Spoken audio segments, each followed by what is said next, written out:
सध्या राहुल गांधी आणि देवेंद्र फडणवीस यांच्यामध्ये शीतयुद्ध चालू आहे. अक्षरशः राहुल गांधी ते जिंकताना दिसत आहे. प्रश्नांचे उत्तर देताना देवेंद्र फडणवीस काही दिसत नाही आहे.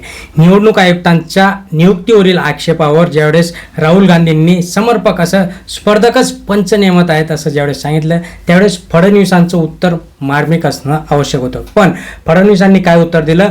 काँग्रेसने तेच केलं. मोदींनी तर विरोधी पक्ष नेते दिले, पण काँग्रेसने तेच केलं. तथापि मुख्य न्यायाधीशांचा वगळून मुख्य गृहमंत्र्यांची नेमणूक ही गंभीर बाब असून या मुद्द्यावर फडणवीस मौन पाळताना दिसत आहे. हाच मुद्दा आक्षेपाचा कणाचा दिसत होता आणि म्हणूनच तिथून वार सुरू झाला. नमस्कार, मी सचिन परत एकदा तुमचं स्वागत करतो. मित्रांनो, आज आपण फॅक्ट, उत्तर, प्रश्न या सगळ्या गोष्टी जाणणार आहोत. चॅनलला सबस्क्राईब करा, लाईक करा, शेअर करा.